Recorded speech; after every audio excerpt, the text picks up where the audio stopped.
A man stumbled upon an abandoned infant in the snow. At first he intended to ignore it and walk away, but upon seeing the child dressed in exquisite clothing, he quickly realized this baby might come from an extraordinary background. Fearing the child's future parents might demand a ransom, he brought the infant home and had his wife care for him temporarily. He assumed the child's family would appear soon, yet this waiting would stretch on for a decade. 10 years later, the infant had grown into a young boy, yet there was still no word from his birth parents. The woman who raised him never spoke of his past, treating him as her own son. They both believed life would carry on as it had, until an unexpected event changed everything. One day the foster father, who had worked far from home for many years, sent back a letter.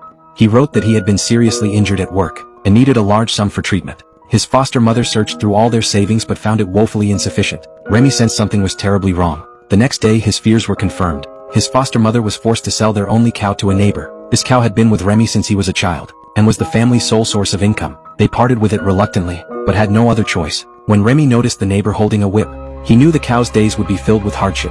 From then on, he would sneak into the neighbor's barn at night. He believed that if he could remove the whip, the cow would suffer less. But even without the whip, the cow still endured pain. Helpless, Remy could only sing softly, accompanying it with his voice. In that moment, he didn't notice a strange old man standing behind him, drawn by the song. The man listened silently. When Remy suddenly turned, he startled and fled. He didn't know this man would change his life forever. As Remy rushed home in panic, his foster father had returned. He was shocked to see the boy. For 10 years he'd worked away, never knowing his wife had secretly raised this child. He angrily condemned past decisions, calling the boy a burden. Only then did Remy realize he had been abandoned. Even so, he did not blame the woman who raised him. She brought out the clothes he wore as a child, and confessed she was not his biological mother. The furious adoptive father insisted on sending Remy to an orphanage. His adoptive mother strongly objected, demanding he stay with her. They argued fiercely while Remy desperately covered his ears, unable to face the truth. In the end, his adoptive mother prevailed. His adoptive father agreed not to send him away, and stated he would apply for financial support from the authorities.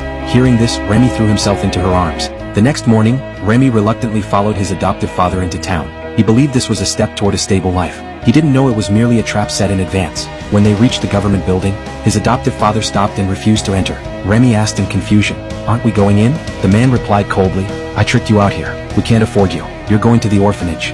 Remy, panicked, shoved him aside and ran off. He hid in a tavern, hoping to escape. Soon, his adoptive father returned with villagers surrounding the place. Just as Remy was about to be taken away, the old man from the barn stepped in and blocked them. After hearing the story, the old man said he earned his living through street performances and offered $30 to take Remy with him. Seeing the money, the foster father immediately agreed, and so Remy was sold. As they left the tavern, Remy felt his life growing increasingly uncertain. Passing his home, he cried out for his foster mother, but she was held back by the foster father. She could only watch through tears as the boy slowly disappeared. Translated with DeepL.com.